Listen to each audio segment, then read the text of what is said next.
Saúdo a igreja com a graça e a paz de nosso Senhor e Salvador Jesus Cristo. Meus queridos, eu quero, antes de nós lermos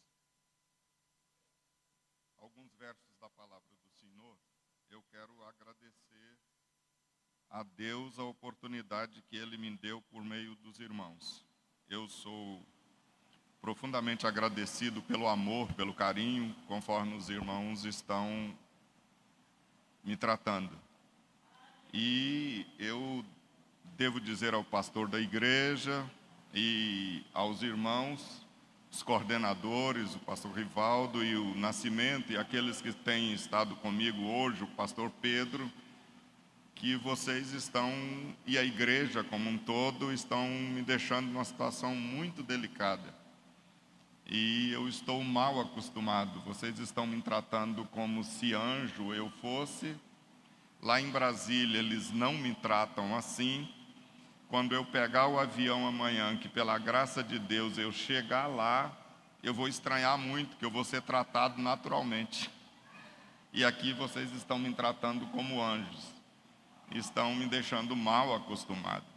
Eu sou profundamente agradecido aos irmãos pelo amor, pelo carinho.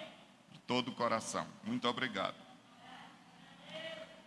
Meus queridos, eu vou ler duas passagens bíblicas muito conhecidas de nós. Uma está no Evangelho de Marcos, no capítulo 3, e os versículos de 13 a 15. E a outra está na carta que Paulo escreveu aos Efésios, capítulo 4, verso 11. A Bíblia diz assim: depois subiu ao monte e chamou os que ele mesmo quis, e vieram para junto dele. Então designou 12 para estarem com ele e para os enviar a pregar. Efésios. E ele mesmo concedeu uns para apóstolos, outros para profetas, outros para evangelistas e outros para pastores e mestres. Conforme eu disse, tanto na primeira oportunidade quanto ontem, nós estamos seguindo um roteiro, um mapa, e hoje o dia do nosso mapa é o princípio da confiança e a ética voltada para Deus. Nós fizemos uma análise, ainda que ligeira, dos pensamentos centrais da sociedade do nosso tempo, de forma bastante resumida. Falamos do princípio ético voltado para os de fora, como é que nós estamos sendo vistos pela sociedade. Ontem falamos do princípio ético voltado para mim mesmo, voltado para você mesmo.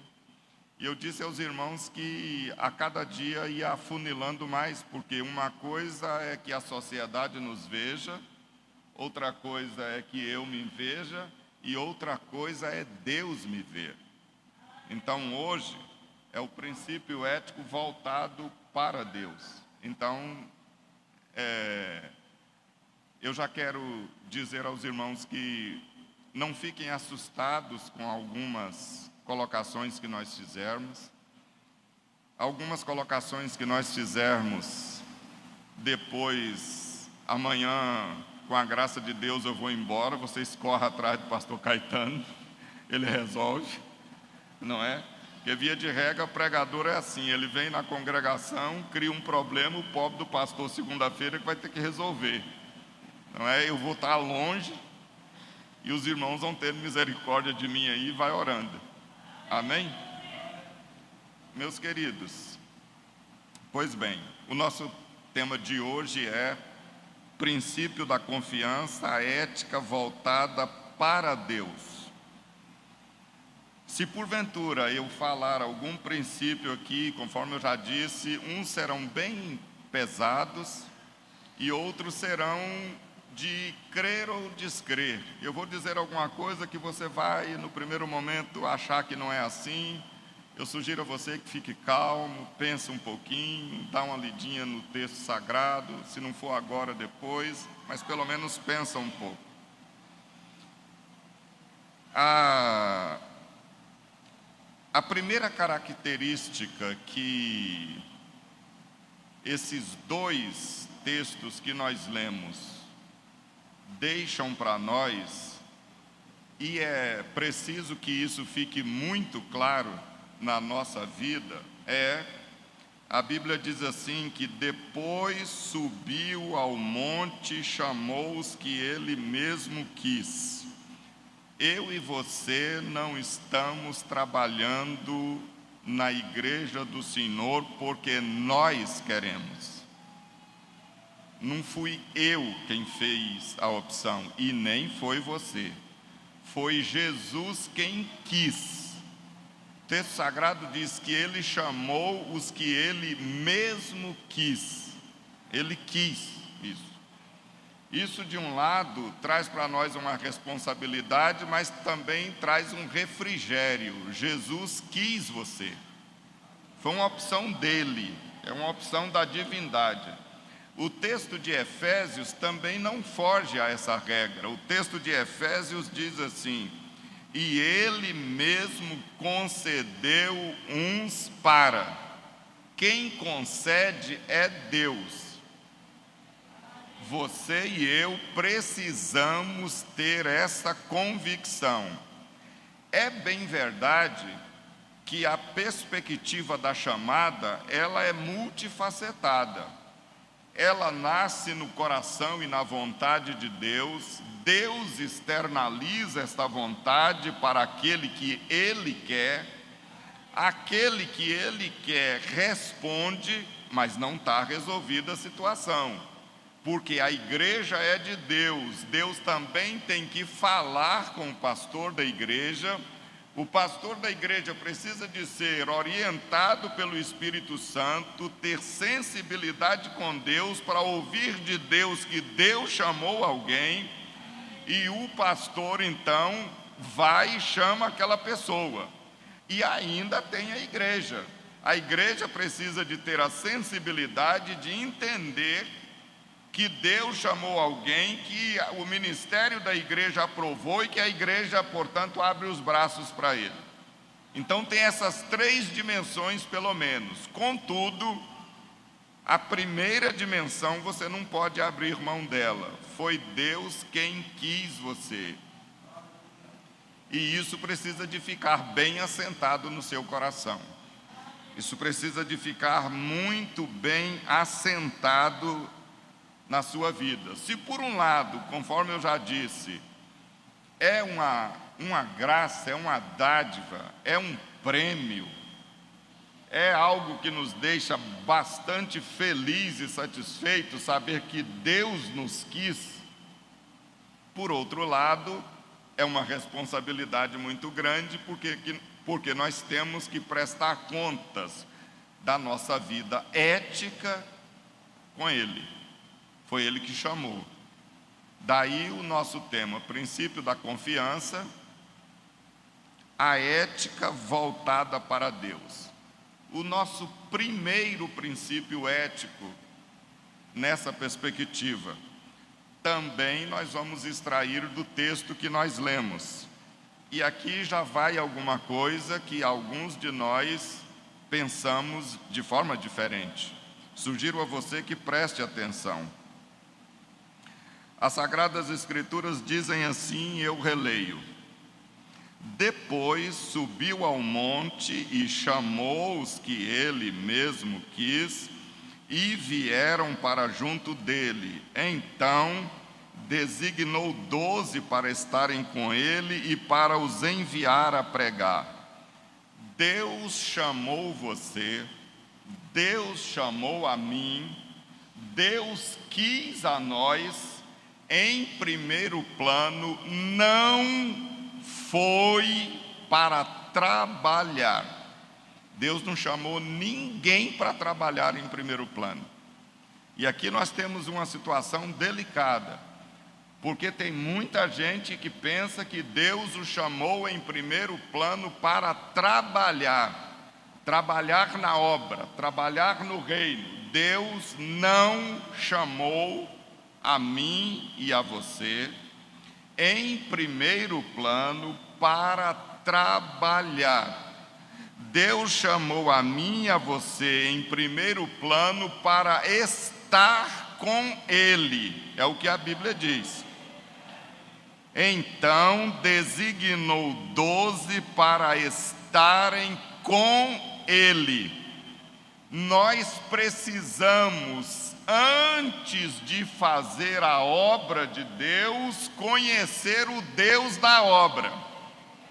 Nós não podemos ficar com essa perspectiva de que nós temos que trabalhar, Deus me chamou para trabalhar, e a gente fica com uma espiritualidade vazia. O que é espiritualidade vazia? Tem muita gente indo para o inferno, e os trabalhadores são poucos, a seara é grande, começa a citar textos bíblicos fora do contexto, sem analisar as Sagradas Escrituras, e vai logo para o trabalho sem conhecer o Deus da obra. Deus chamou você para estar com Ele. O seu primeiro compromisso não é com o pastor da igreja, não é com a igreja, não é com a convenção, é com o dono da obra, é com Deus. Nós precisamos saber como é que está a nossa vida ética nesse quesito, saber se nós estamos com Deus ou não. Deus nos chamou em primeiro plano para nós andarmos com Ele, para nós conhecermos a Ele, para nós sermos amigos dEle. Quem anda com Deus, quem conhece a Deus, quem é amigo de Deus, faz a obra de Deus. Mas quem em primeira mão está correndo atrás para fazer a obra, não significa que é amigo de Deus, que conhece a Deus e que anda com Deus. Nós precisamos tomar muito cuidado com isso. Deus nos quer para ter relacionamento com Ele. Jesus morreu na cruz do Calvário, não foi para nós trabalharmos. Jesus morreu na cruz do Calvário porque eu e você éramos inimigos de Deus, nós cortamos a nossa relação com Deus, nós nos afastamos de Deus. Jesus derramou o sangue na cruz do Calvário para quebrar esse muro de separação, nos reconciliar com o Pai. E nós precisamos disso. Nós precisamos estar com Deus. Entendam, não estou aqui a dizer que nós não vamos trabalhar, estão entendendo, não é? Eu estou dizendo que o primeiro plano é que eu e você precisamos prestar contas éticas com Deus a respeito da qualidade do nosso relacionamento com Ele. Nós, quando estamos pregando o Evangelho para que as pessoas reconheçam Cristo como Salvador, a gente bate em chão enxuto, que Deus é pessoal, que Jesus está vivo, que Jesus ressuscitou, que o Espírito Santo é também uma pessoa, e que, portanto, a gente tem um encontro pessoal com Jesus. A gente tem um encontro pessoal com Deus. Não é assim que a gente fala? Pois é, mas essa palavra vale para mim, vale para você, vale para nós. Se Deus é assim, tão pessoal, igual nós pregamos, se Jesus está vivo, igual nós pregamos, se o Espírito Santo de Deus é uma pessoa, pergunto, quanto tempo da nossa agenda nós ficamos com essa pessoa? Eu não estou falando naquela perspectiva de que Deus é onipresente, está em todo lugar. Não é isso que eu estou dizendo. Eu estou falando do tempo que a gente investe com Ele, para conhecer a Ele, quer em oração, quer por meio da palavra dEle. Como é? Se é uma pessoa, por que nós não estreitamos relacionamento com Ele? Nós precisamos entender isso. Nós precisamos entender isso. Às vezes, o tempo que nós investimos em estar com Deus vai dizer da qualidade do serviço que Deus faz através destas pessoas. A qualidade do nosso trabalho está diretamente vinculado ao tempo que nós investimos em conhecer a Deus. E olhe, não se iludam, não se iludam. Há pesquisas realizadas na comunidade dos fiéis em que aponta que a carga de oração diária dos crentes, na média, e os irmãos sabem que média é falsa, tem gente que ora menos e tem gente que ora mais, eu sei disso, no geral, que a gente ora apenas 15 minutos por dia. Então, das 24 horas, reserva-se 15 minutos para estar com Deus. Não vai dar boa coisa isso. Isso não vai dar certo. Amém? Isso não vai dar certo. Eu vou tentar mostrar para os irmãos por que nós devemos, em primeiro plano, estar com Deus. Por que nós devemos estar com Deus? Sugiro a você que olhe na sua Bíblia aí, no livro de Atos, capítulo 16, a partir do verso de número 6, eu vou tirar orientações aqui até o verso de número 10.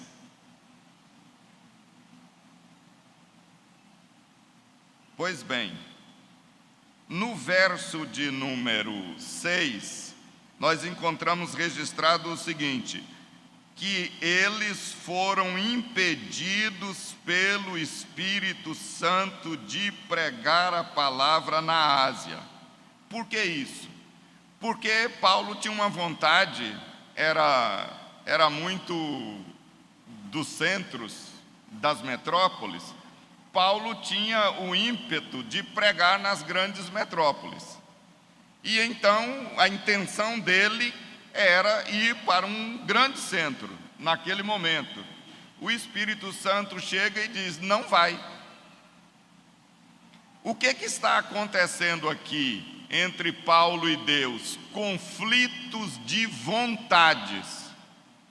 Paulo tinha uma vontade, o Espírito Santo de Deus tinha outra vontade.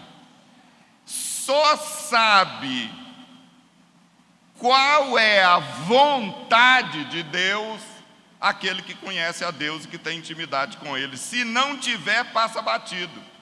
Porque nós não estamos falando aqui de pecado, não. Paulo não está pecando, não está fazendo nada errado.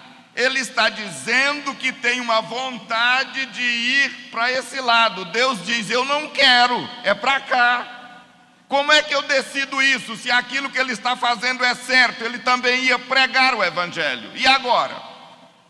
E agora, nós só resolvemos isso com a pessoa que conhece a Deus.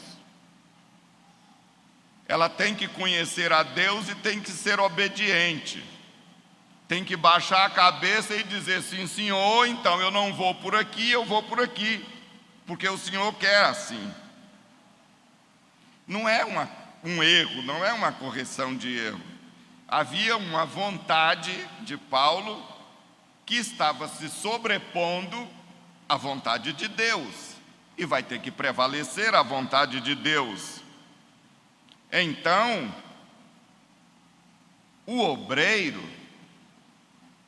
a obreira do Senhor precisa ser sensível ao Espírito Santo.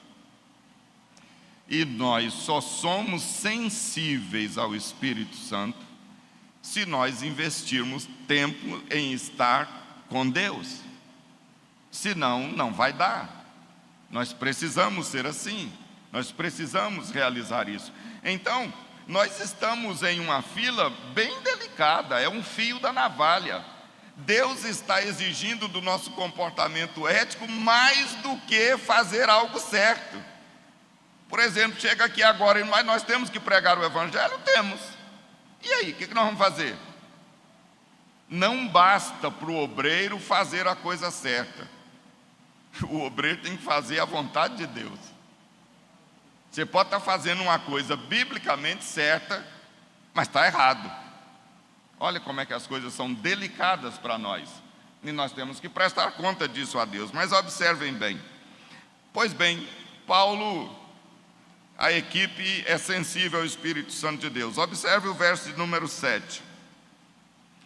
Defrontando Mísia, tentavam ir para a Bitínia, mas o Espírito de Jesus não permitiu. De novo, atende aqui, a viagem prossegue, mais uma vez tem um confronto de vontade. Estava errado Paulo ir para lá para pregar o Evangelho? Olhando assim, não. Mas Deus disse: eu não quero. Eu não quero. Quem é o dono da obra? Quem é o dono da obra? O dono da obra disse: eu não quero. Eu quero que vá para lá. Paulo baixou a cabeça e foi. Porque ele não é o dono da obra. Ei, você não é o dono da obra. Eu não sou o dono da obra. Ah, mas eu estou fazendo é certo. Mostra aqui na Bíblia onde é que está o erro. O dono não quer. Mesmo que aquilo que você está fazendo é certo. Mesmo que aquilo que você está fazendo foi ele que pediu, mandou fazer no geral. Ide por todo mundo pregar o Evangelho. Mas André, eu não quero que você vá para aquele lugar. Sim, senhor. Acabou. Nós não somos donos, ele faz do jeito que ele quer. Deus não nos chamou para ser dono de nada. Entendeu isso? Dono de nada. De absolutamente nada. Se eu dizer uma coisa aqui para você, não se assuste com o que eu vou dizer, não. Eu vou dizer coisas que você já sabe, mas imagino que você não anda pensando sobre isso. Deus criou tudo do quê? Do nada, não foi? Haja o sol. Da onde que veio o sol? Do nada. O sol veio pela palavra de Deus. Eu e você fomos criados do quê? Do nada. A terra foi criada pelo poder da palavra dele, nós somos pó da terra, nós viemos do nada. O que é que sustenta o universo? O que é que sustenta a obra criada? A palavra de Deus. A palavra de Deus chamou o que não existia e veio a existir. E a palavra de Deus sustenta tudo. Cuidado, não dá glória a Deus antes não. Dá não. Não terminei o raciocínio, não. Meus queridos, o que sustenta é a palavra de Deus. Se a palavra de Deus desaparecer, o que acontece com o universo? Volta a ser nada. porque o que sustenta o universo é a palavra do Senhor. É a palavra do Senhor que criou, é a palavra do Senhor que mantém, é a palavra do Senhor que provê, é a palavra do Senhor que sustenta, é a palavra do Senhor, é nele que nós existimos, diz a palavra de Deus, é nele que nós movemos, é nele que nós vivemos, é na palavra dele. Ei, quando Deus falar, André, não vá, é a palavra dele que me sustenta. Se eu desobedecer, eu desapareço. O que me sustenta é a palavra dele. Entendeu isso? Agora pode dar glória a Deus. Ficou assustado? Ficou assustado? Quem nos sustenta é a palavra de Deus, meus queridos. Se faltar a palavra de Deus, a igreja de Jesus não é nada. Vai voltar ao nada, a inexistir, a desaparecer. É a palavra de Deus quem nos sustenta. Por isso, quando o Espírito Santo diz, olha, não é por aqui, Paulo obedece logo. Ele não está nem aí, ele quer ir para outro lugar, mas ele conhece a Deus. Então, ele deixa isso para lá. Observem bem os versos 8, 9 e 10 de Atos, que nós fizemos referência, capítulo 16. As Sagradas Escrituras diz que em Troade, à noite, sobreveio a Paulo uma visão na qual um varão macedônio estava em pé e lhe rogava, dizendo, passa a Macedônia e ajuda-nos. Sobre isso, Lucas registra, imediatamente procuramos partir para aquele destino, concluindo que Deus nos havia chamado para lhes anunciar o Evangelho.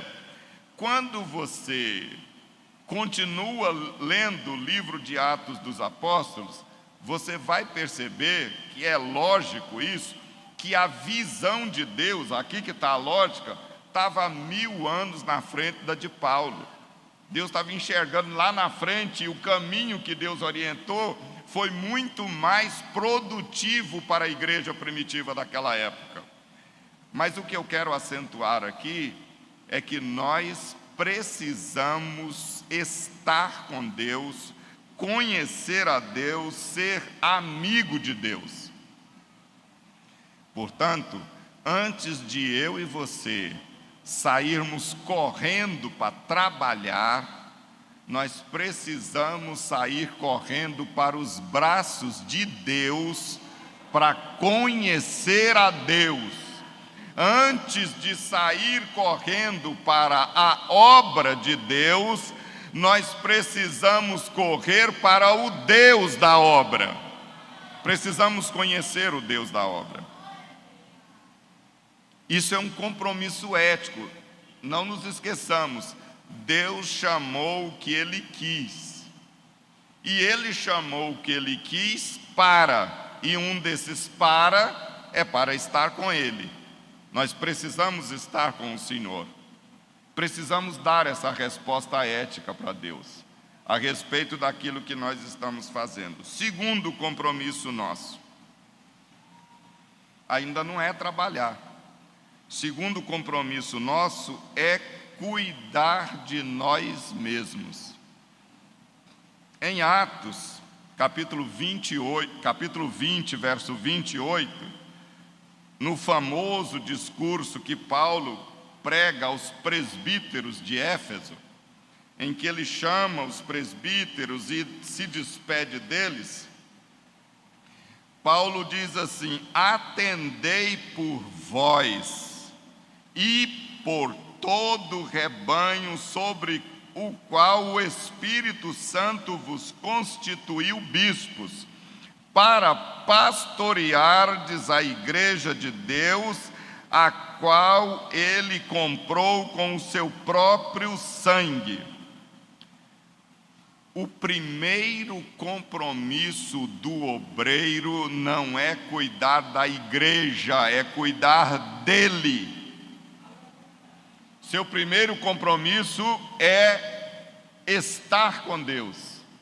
O seu segundo compromisso não é ainda trabalhar. Cuide da sua vida. Cuide de você.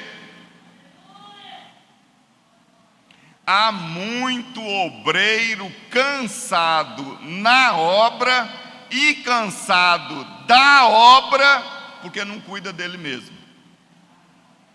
Porque não tem um tempo para ele. Porque ele não sabe organizar a própria vida. Ele não sabe cuidar dele mesmo. Antes de pastorear ovelha, você precisa ser pastoreado. Cuide de você. Cuide de você antes de qualquer coisa. Antes de exortar os outros, exorte a você.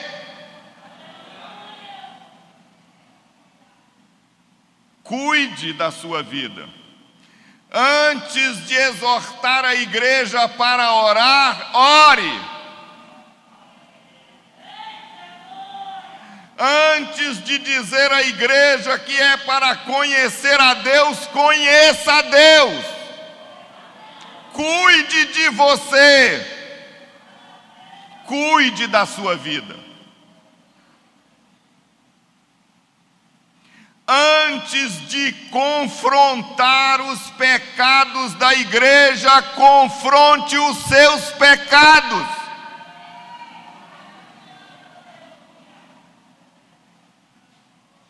Tenha coragem de chegar no espelho e se olhar. Confronte a você mesmo. Confronte os seus motivos. Confronte os seus pensamentos, confronte as suas palavras, confronte a sua vontade, cuide de você.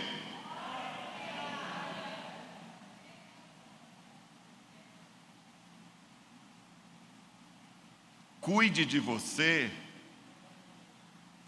para que você não condene no outro aquilo que você pratica.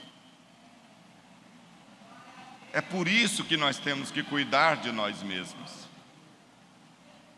O nosso primeiro compromisso ético é estar com Deus.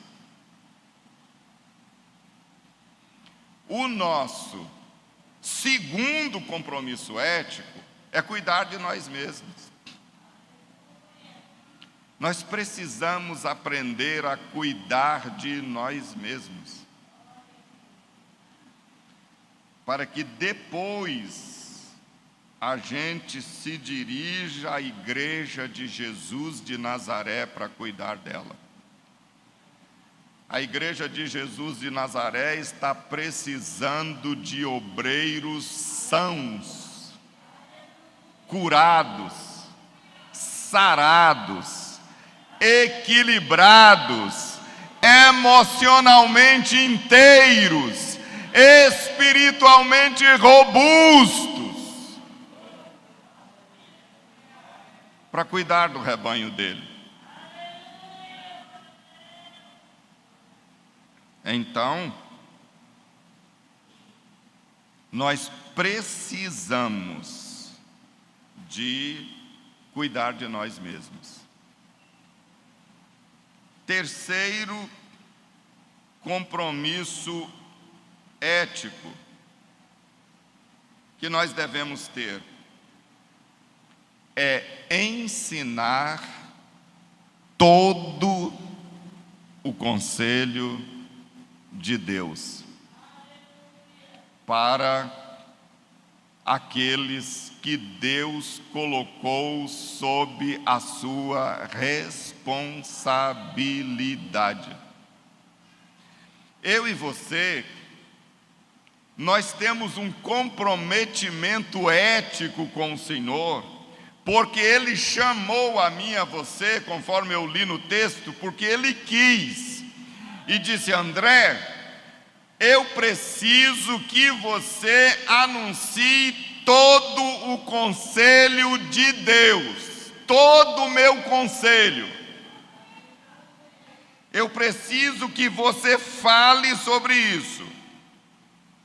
Meus queridos, toda a palavra de Deus é inspirada, toda, inteira. E eu e você temos o compromisso ético de falar toda a palavra de Deus. Eu sugiro a você que você se cuide. Eu estou incluído, viu? Vocês já sabem, não sabe? Eu já disse para vocês desde o primeiro dia, não estou aqui falando, não vim de Brasília para falar para os irmãos.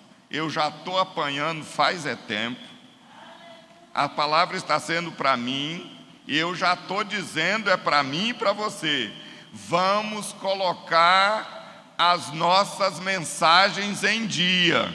Eu sugiro a você conhece aquela história de venda que acontecia há muito tempo? A gente ia ali na venda da esquina e tinha um caderninho, que a gente chegava lá no dono do armazém, olha, o André, me dá 1 quilo de arroz, e aí anotava para o final do mês a gente pagar.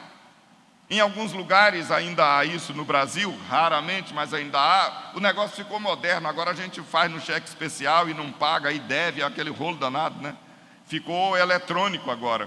Mas o que eu quero acentuar é o seguinte: eu sugiro a você que faça um caderno das suas pregações, dos textos bíblicos que você prega, e verifique se ao longo de um ano o que foi que você andou pregando.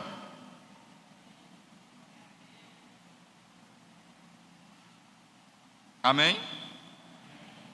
Eu sei que é muito difícil às vezes a gente falar algumas coisas para os irmãos, mas eu sugiro a você que você tenha um planejamento de sermão para pregar na sua igreja, pelo menos com 6 meses de antecedência.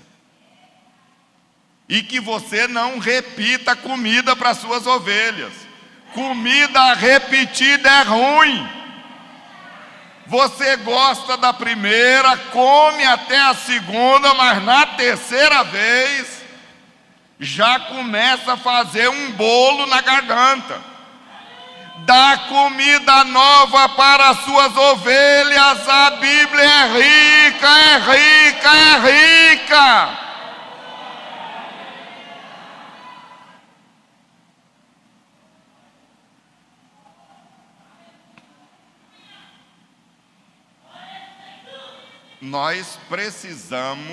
Nós temos o compromisso de anunciar todo o conselho de Deus. Imagina os irmãos, chega o André lá para prestar contas, morri agora, Deus vai prestar contas comigo, vem cá meu filho, acertar umas continhas com você. Há quanto tempo mesmo que você me serve, hein? Você está me servindo há quanto tempo, hein, meu filho? Eu falei, senhor, está beirando uns 50 anos que eu te sirvo. Mas engraçado, meu filho, eu estou aqui com a sua relação de sermão, não andou pregando 50 anos, meu filho? Você só pregou esses assuntos aqui? Já pensou, irmãos? Eu vou falar o quê? Vou dizer o quê? Ficar com 50 anos e não conseguir pregar todo o conselho de Deus para quem me ouve. Quanto mais tempo você estiver na sua congregação, a régua é mais dura. Quanto mais tempo na congregação, mais tempo teria para poder ter pregado todo o conselho de Deus, não é assim? Então, a régua é mais dura. Aqueles que estão chegando agora, que estão aí com 5 anos, ainda dá um tempo ainda tem jeito. Agora, a gente que já está aí numa caminhada, a gente tem que pedir a Deus misericórdia, para Deus ter misericórdia de mim, ter compaixão de mim, porque eu tenho um compromisso ético de pregar todo o conselho de Deus. A palavra do Senhor é rica, então nós precisamos disso. Amém? Amém. Meus queridos, o quarto compromisso ético que nós temos é realizar cabalmente o ministério que Ele nos deu. Nós temos que realizar todo o ministério. Aqui está a hora do trabalho. Temos que trabalhar e temos que fazer todo. Qual é o problema aqui? O problema aqui é que às vezes a gente pergunta aos irmãos, conforme eu já disse, Deus chamou ele para quê e ele não sabe. Aí eu quero saber como ele vai terminar. Como ela vai terminar, ele não sabe. Não sabe para que foi que Deus chamou, não tem orientação para isso, não passa na sua cabeça isso, ele vem para a igreja. Ele vem para a igreja, faz uma coisa aqui, faz outra ali, faz uma coisa... Você imaginou Deus chamando você e chamando a mim? E aí, André, trabalhou? Eu falei, trabalhei. O senhor não viu? Trabalhei bastante. Eu falei assim, André, de todo o seu trabalho, não estou vendo nada feito aqui daquilo que eu pedi. E aí? Você está dizendo que trabalhou, não te pedi para fazer isso, meu filho. Você não ficou comigo, você não cuidou de você mesmo. Você vinha para a igreja, fazia, acontecia, mas eu não te pedi isso. Como é que nós vamos fazer?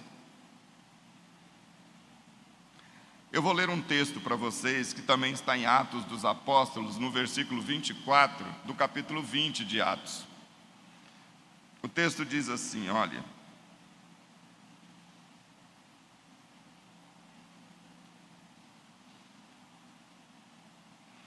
porém, em nada considero a vida preciosa para mim mesmo, contanto que complete a minha carreira e o ministério que recebi do Senhor Jesus para testemunhar o Evangelho de Deus. Paulo colocou a vida dele abaixo da realização do ministério. Não leva em conta nem a minha própria vida, desde que eu termine o ministério que Ele me entregou. E tem várias passagens nas Sagradas Escrituras do empenho paulino para levar isso até o fim. Uma coisa faço, esquecendo-me das coisas que para trás ficam, prossigo para o alvo. Ele tinha um alvo, estava claro na cabeça dele. Estava muito claro na cabeça dele. Eu tenho um alvo, eu esqueço as coisas que para trás ficam, e eu preciso chegar lá. E nós precisamos, porque Deus nos chamou para fazer algo, e nós precisamos de prestar contas. Nós precisamos de prestar contas. Eu acho interessante, porque nós fazemos isso na vida. Você, por exemplo, você é convidado para trabalhar em uma empresa, você é convidado, passa num concurso e vai trabalhar num órgão público, e você chega lá, ou no órgão público, ou na empresa onde você foi contratado, e começa a fazer tudo. Você chega de manhã, limpa o chão, e aí depois de limpar o chão você limpa o vitrô, depois você vai para a cozinha fazer café, depois você senta no computador. É assim? Aí depois vem o dono da empresa, André, o que você está fazendo? Eu falo, estou trabalhando. Você faz isso? Não faz. Porque se você fizer, você vai ser mandado embora. Não é assim? Mas na igreja a gente acha que tem que ser assim. Deus chamou o que Ele quis, e eu chego e começo a fazer um monte de coisa. E faço aquilo, faço outro, faço aquilo, faço outra coisa, e caminho para cima, caminho para baixo, fico cansado, Deus está só me olhando. Meus queridos, se eu tivesse que receber salário, no final do mês eu passava no departamento de pessoal dos céus, não tinha dinheiro nenhum para mim. Eu ia dizer, mas senhor, eu estou trabalhando. Falei, meu filho, eu não te chamei para isso não. Está fazendo um monte de coisa aí que eu não te chamei para fazer. Vai dar tudo errado. Nós precisamos cumprir aquilo que Deus nos chamou para fazer. Eu sugiro a você que quando chegar em casa hoje, se isso estiver te atormentando, dobra o joelho antes de dormir e fala assim, Senhor, me mostra o que eu tenho que fazer. Ele mostra. É por isso que a gente tem que estar com Ele. É por isso que a gente tem que estar com Ele. Eu vou dizer para vocês como é que eu faço recrutamento e seleção de professor da escola bíblica dominical. Eu tenho um sermão padrão. Todo professor da escola bíblica dominical, quando está sob a minha responsabilidade, todos eles, os aspirantes, ouvem o mesmo sermão. Está lá, está guardadinho, eu prego. Então eu faço o pedido na igreja.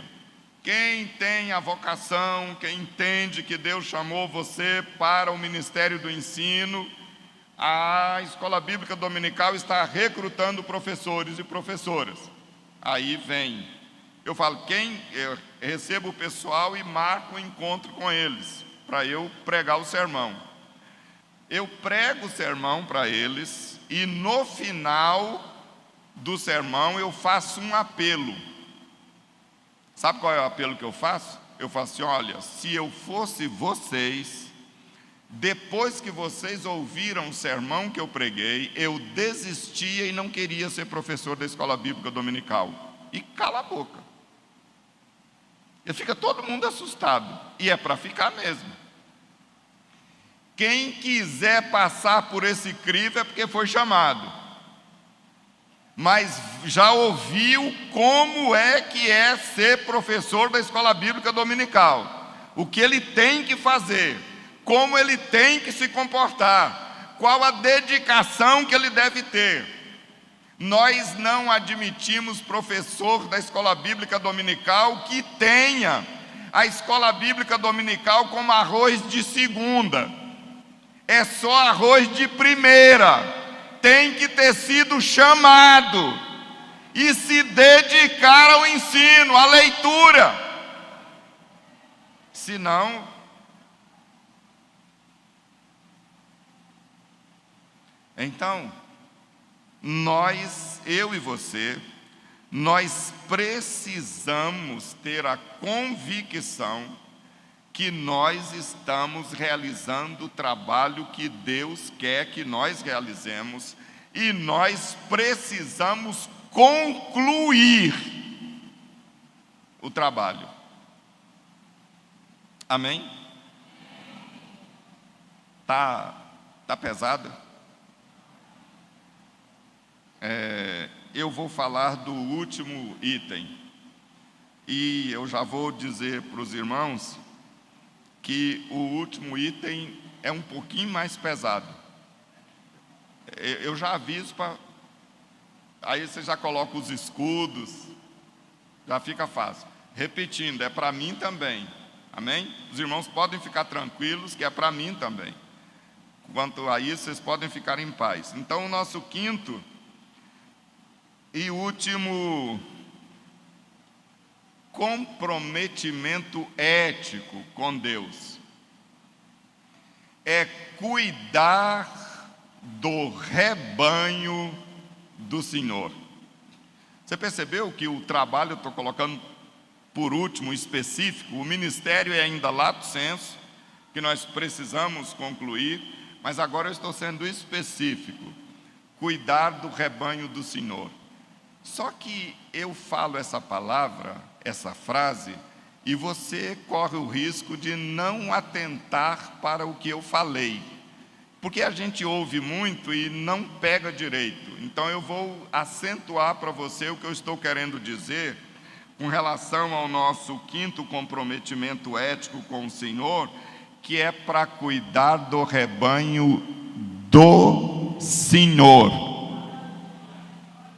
O rebanho não é seu. Deixa eu dizer uma coisa para você. Você e eu não fizemos nada para o rebanho de Deus. Você e eu não fizemos nada. Quem morreu na cruz do Calvário foi Jesus. Quem capacitou foi o Espírito Santo. Quem chamou foi Deus. Põe na sua cabecinha que a igreja é o que é, não é por causa de mim. Não é por causa de mim. Eu estou trabalhando, eu estou aqui pregando, estou recebendo incontáveis honras. Estou recebendo a honra e o privilégio de Deus. Estou recebendo a honra e o privilégio do pastor Caetano. Estou recebendo a honra e o privilégio dos organizadores. Estou recebendo a honra e o privilégio da igreja, e eu não dei um prego na barra de sabão por esta igreja. Entendeu isso? Mas não pense que é só eu não, você também não. Não incha o peito pensando que a igreja está lotada, tem muita gente salva. É por causa do André, né? Não.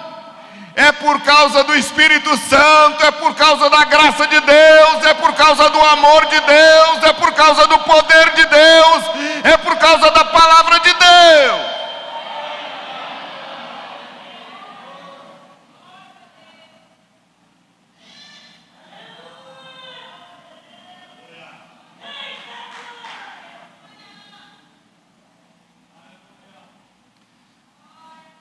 Meus queridos, o trabalho pastoral não é decididamente um trabalho fácil. Eu sei muito bem que na igreja do Senhor há ovelhas dóceis e ovelhas indóceis. Há ovelhas amorosas e há ovelhas que dão coice. Não é assim?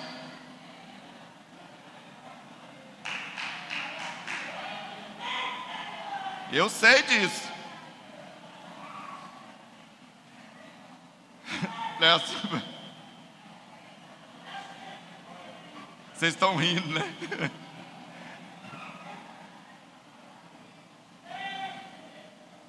Mas o pastor, ele precisa cuidar de todas, daquela que dá coice, daquela que não dá coice, daquela amorosa, daquela da cara fechada que não faz nada. O obreiro de Deus tem que olhar para todas com amor e com carinho, porque elas são de Deus, não é dele.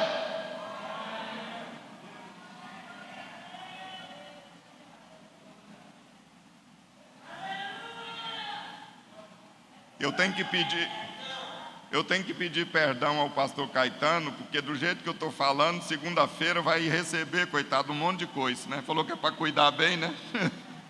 De todo mundo. Tem alguém aqui que já, então já vai aprumar os cascos, né? Cuidado, não faça isso.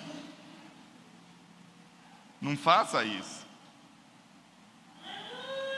Mas, meus queridos, a igreja é do Senhor. A igreja é a noiva de Jesus de Nazaré. Você está pastoreando uma noiva. Todos nós já tivemos experiência do casamento, quer seja aqueles que já casaram e especificamente as irmãs que já casaram, que tiveram aquele dia de noiva, aquele dia do casamento. Absolutamente tudo se volta para a noiva, não é assim? Às vezes tem noiva que reserva não sei quantos salões, não sei quantas pessoas na igreja só para cuidar dela.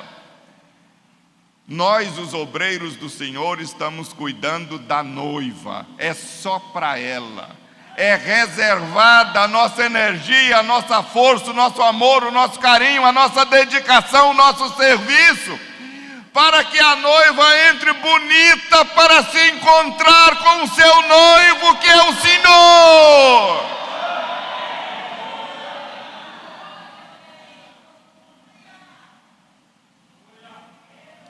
Meus queridos,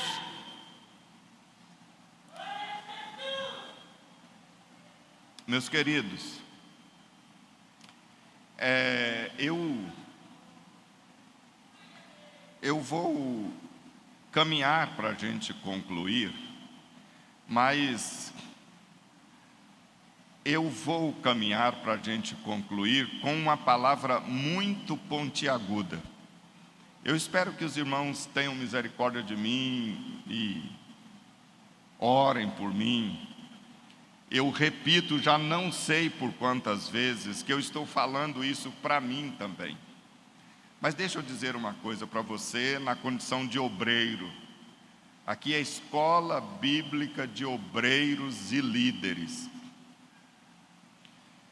Deus não chamou a mim e nem chamou a você para fazer nada na igreja. A igreja de Jesus já está pronta. Quem criou a igreja foi Deus.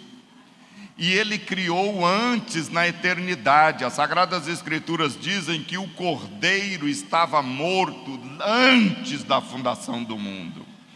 Como a igreja deve caminhar, como a igreja deve cultuar, como a igreja deve trabalhar, como a igreja deve viver, como a igreja deve louvar, como a igreja deve adorar, como a igreja deve se relacionar, como a igreja tem amizade com Deus, como a igreja desenvolve a filiação de Deus, como a igreja divulga o Evangelho, como a igreja vive para Deus. Eu não tenho competência para falar sobre isso, já está pronto. Foi Deus quem fez isso. Não inventa na igreja de Jesus. Jesus não está precisando de engenheiro, nem de arquiteto, nem de ninguém. Ele já fez, a igreja dele. É do jeito que Ele fez. Não inventa. Eu e você não fomos chamados para inventar. Eu li um texto, num desses dias, que retrata bem isso. O que se espera do despenseiro é que ele seja o quê? Fiel. Você sabe o que é despenseiro? Despenseiro é aquela pessoa que guarda a despensa. A despensa, o que está lá dentro, é que é o importante. Deus não me chamou para produzir o que fica guardado na despensa. O que fica guardado na despensa, quem fez foi Deus. E Deus chamou a mim, chamou a você e disse assim: André, eu quero que você seja um despenseiro. Você pega o mantimento que está na despensa, que é minha, e serve para a igreja. André, eu preciso que você seja fiel. Aí eu dou uma de que eu não entendi, e falo: Senhor, o que é mesmo que o Senhor quer que eu seja fiel? Como mesmo, hein? Falou assim: André, não é para você inventar nada, não traga material seu para a despensa. Aquilo que você trouxer para a despensa, não mistura com algo seu. Eu já fiz, está prontinho, André. Você só é um despenseiro. Não inventa, não aumenta, não diminui, não macula, não mistura. Seja fiel. Só entrega o que tem lá. Eu já preparei para a minha igreja o que tem, ela tem que ser, como ela tem que viver, como ela tem que se comportar. Está tudo na despensa. É por isso que eu estou dizendo que eu e você não fomos chamados para inventar, nem para criar nada. Quando eu e você inventamos coisa na igreja, nós estamos desonrando a Deus, nós estamos dizendo que Ele é incapaz de fazer uma igreja boa, que precisa do meu concurso para fazer alguma coisa, porque o que tem lá na despensa não dá para atender, e nós não temos nenhuma competência para fazer isso.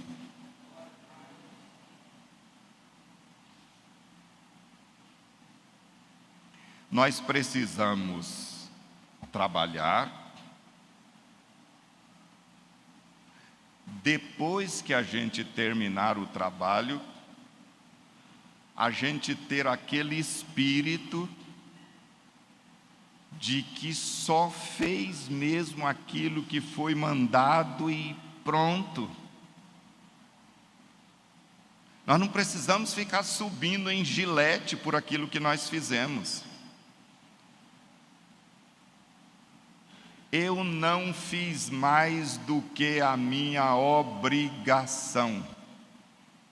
Meus queridos, vocês sabem por que eu estou aqui em Caxias?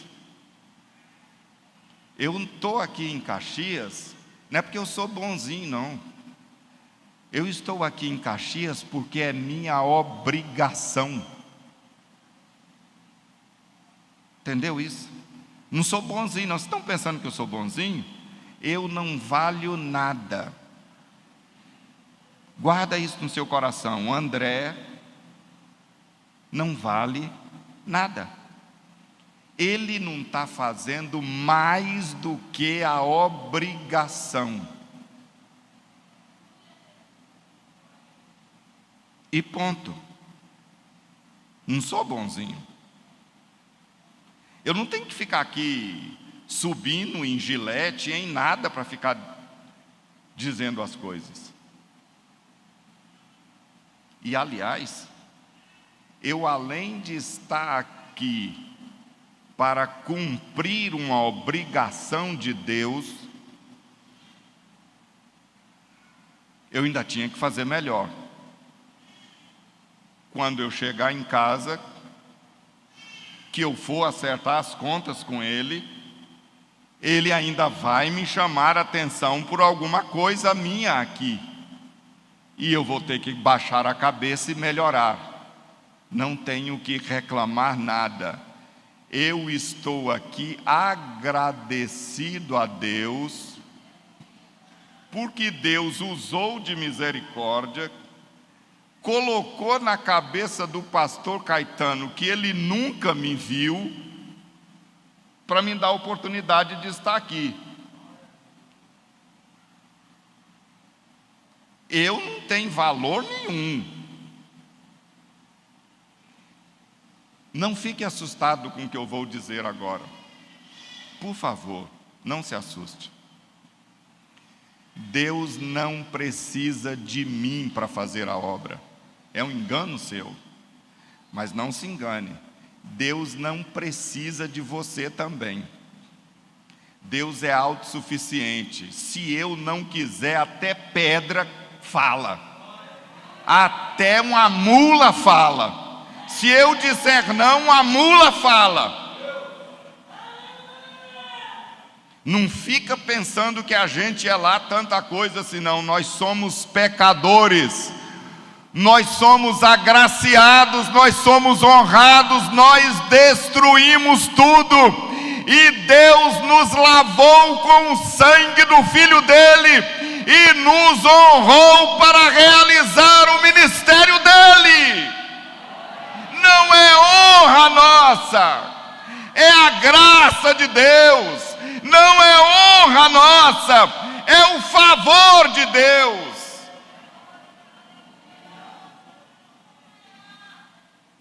Uma coisa, Jó acertou muito bem. Com André, ou sem André, nenhum dos seus planos pode ser frustrado. Jó reconheceu isso. Com André, ou sem André, os planos de Deus serão realizados. Tomara Deus que eu e você, de forma humilde e amorosa, nos curvemos ao nosso Deus e possamos entender o amor e a graça que Ele teve, conforme disse Paulo: mesmo com a minha vida eu trabalho para Ele porque Ele me ama, mas eu não tenho cobrança nenhuma, eu não sou ninguém, mas pela graça eu sou o que sou, e somente pela graça de Deus. Amém, meus queridos. Amém.